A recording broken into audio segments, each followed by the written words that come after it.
And you expect us to believe that you are capable of maintaining the data security, privacy, and security of 150 million Americans where you can't even protect the people in this room? You damn well know that you cannot protect the data and security of this committee or the 150 million users of your app, because it is an extension of the CCP. Why is the government going after TikTok? It's a big question everyone is asking. The other question is, could the app potentially be banned soon? We're going to get into it. Hey, thanks so much for watching the show. But before we go any further, I need you to do a few things. Like, subscribe to this channel, tap the notification bell, and don't forget to like, comment, and share this video. Today, we're going to be speaking with a cybersecurity expert to talk about this security issue the government keeps bringing up when it comes to TikTok. But we're also going to be speaking with a creator who says TikTok is quickly becoming his livelihood. Let's get into it. We have legacy US data sitting in our servers in Virginia and in Singapore. We're deleting those, and we expect that to be complete this year. When that is done, all protected US data will be under the protection of US law and under the control of the US-led security team. This eliminates the concern that some of you have shared with me that TikTok user data can be subject to Chinese law. Cybersecurity expert Kathy Isaac, thanks so much for joining me here on The BG Show. Thanks for having me. Well, listen, everybody's talking about social media, in particular TikTok. And could it soon be gone off of our phones? It's a big conversation that's happening. I want to just start off by asking you, what is the big security concern with TikTok? Yeah, so apps like TikTok, because you're right, it's not just TikTok, it's a lot of other apps that we should be concerned about, but they want to stay free for users. And so to do that, they market to advertisers. They get their money from advertisers. And the way that they make themselves attractive to advertisers is that they collect so much information about you that advertisers can use to sell you stuff. So we're not just talking about like your likes and dislikes here. We're talking about the products you use, the places you go, not just your current location, but where you frequent and who you spend time with. So going beyond just your contact list, but who you physically spend time with and who you physically share information with. And at the end of the day, what they end up creating is these massive databases of information about you. Not just one of these exists. There's a database for every platform you're using. It's even when you visit websites that aren't TikTok related, but they're a third-party user or vendor of TikTok, and you don't even know it. So you don't even have to have a TikTok account for TikTok to be able to access information about you. The thing is, though, it kind of feels like a lot of apps kind of do this. But when it comes to TikTok, we keep hearing this correlation between China and TikTok. What is the concern there? So the concern there is that TikTok is actually owned by a Chinese company. Whether or not that's a relevant issue is really a political thing, I think, at this point. I guess the suggestion at this point is that the Chinese government could be using TikTok for espionage against Canadians. And, it's not beyond the realm of possibility. In fact, the capability is there. If you want to do espionage on a group of people, give them a social media app. And with all that seems to be going on in politics right now between China and Canada, we're talking about political interference and things like that. There's a possibility that there could be some risk there. And so from the perspective of TikTok, that makes it different from the others is how much access does the Chinese government have to the data? And we do know that the CEO of TikTok, Shou Chu, he had to testify in front of U.S. politicians. Did you watch any of those hearings? And if you did, what did you think about that? Yeah, I thought it was disappointing. I think there's real conversations to be had about the situation. And I think that there was an opportunity there to ask some real questions. And it felt to me more like the politicians were trying to catch him in something, trying to get him to imply something. I felt that they could have better used that opportunity to ask direct, specific questions. Just simply straight up ask, how much access does the Chinese government have to the information? Has the Chinese government access to this information? Just ask the question. I find that hard to believe. It's our understanding that they're looking at the eyes. How do you tell where to put the sunglass filter if you're not looking at my eyes? And in fact, speaking of filters, how can you tell which Disney princess I am if you're not storing my data? Bobby! Hey, buddy. Oh my gosh, we might lose TikTok. I do find that the whole premise for why this might be going away a little dubious. Maybe in the case of the Mark Zuckerbergs of the world. getting rid of a TikTok as a competitor might turn out really well for you. I mean, the reality is that TikTok has become the go-to platform for all things everything. And it's happened extremely, extremely fast. And it's also set up careers for a lot of people, including yourself. I mean, talk to me about your journey on TikTok. It took a pandemic and it took everything kind of being shut down and me running out of things to watch on Netflix and everything before I was finally like, okay, let me give this TikTok thing a chance. Even though I'm not crazy about just seeing people lip syncing or doing dance. Oh, okay, that's not what that all is. You can do anything you want on there. So it was a nice outlet for any comedic premises that I had, ideas for jokes.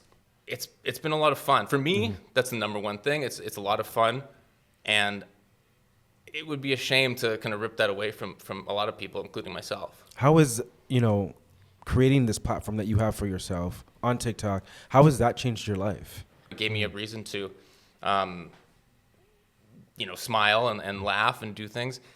Nowadays, man, I think it's changing not just my life, but a lot of people's, in that if you're a creative person and you're in Canada and getting into a lot of rooms they're inaccessible to us, it's able to bypass a lot of that. It can get you into the room with people who are if you're a creative person, who are in Hollywood or who are in other places that you can't just cold call. That hasn't happened yet, but I still kind of every day I'm thinking it could if this app continues to exist. Have you built the same type of audience on any other platform? No, it's so hard, man. On any other platform, it's completely different, right? Like TikTok's the only place where it's like playing a slot machine. Nothing, and then all of a sudden, boom, 1 million people have seen it in an hour. And I think that they see this in the Instagrams and Facebook and YouTube. Are they just going, well, we can't beat them, eliminate them, take them out of contention and just remove your competitor, get them literally banned. So these audiences and these creators are going to have to go back to your Instagram. Is that what you're nervous about? Or does this keep you up at night? What keeps me up at night, man, is more the idea that we are losing a free market where we have a few select corporations gobble up any competitors that they have. Bobby, remind the people where they can find you.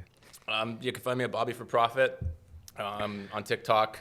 Not making a whole lot of profit for much longer, possibly on there, but hey, you never know when that moment comes. Hey, I'm gonna keep. Maybe this is it. Yeah. Hello. Hello. Finally, this is what I needed. Bobby, thanks so much for joining me on the show. Thanks, Brandon. It was a pleasure. We're making the decision that for government employees, for government equipment, it is better to not have them access TikTok because of the concerns that people have in terms of safety. So we know that here in Canada, like the federal government has banned TikTok on federally, issued phones to workers. If you work for the federal government, some provinces have also done that. If you work for the provincial government, I'm trying to understand though. I mean, in doing that, how does that take away the risk? Because if those same workers have personal phones and they have TikTok on those phones, then wouldn't TikTok might still be able to gather that same information? So the devices that they're asking them to remove it on are federally issued devices to their employees. And you have to assume that on those devices is also, if not directly on the devices, at least access to some sensitive information.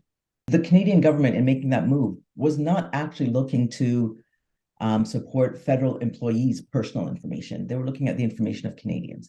They're looking at Canadian information in terms of political information or government information that should not be accessible outside of the employment sphere, the federal employer's sphere. So what's the difference between the risk of people having Meta issued platforms like Facebook and Instagram or Google issued platforms compared to TikTok? So this is why I have some concern with what I'm seeing here, because everybody's talking about TikTok, but the risk is the same, not just with social media apps, but with many of the other apps you have on your phone. The reason why the attention is on TikTok is because of China. But the same is true for those platforms where the data is housed in another country outside of Canada, or the headquarters is outside of Canada. In the US, they have what's called the Patriot Act. And yes, and with the Patriot Act, the US government can compel an organization to hand over data that they have on a Canadian citizen or a Canadian organization. So the same risk exists. Where do you see this going? Because there are people who are fearful that TikTok might outright be banned for personal use in Canada and potentially America. Do you see that potentially happening? I don't see that happening in Canada right away. I think that that's a big step. If they did their investigations and found that there's espionage, then I could see a ban happening. But as of right now, there's no precedence for a ban of an app. You know, I know your specialty is cybersecurity, but I can't help but also talk about the conversation that a lot of people online are having about the fact that they believe that whether it's governments or, you know, big corporations are trying to stifle the open communication, open conversation that TikTok facilitates.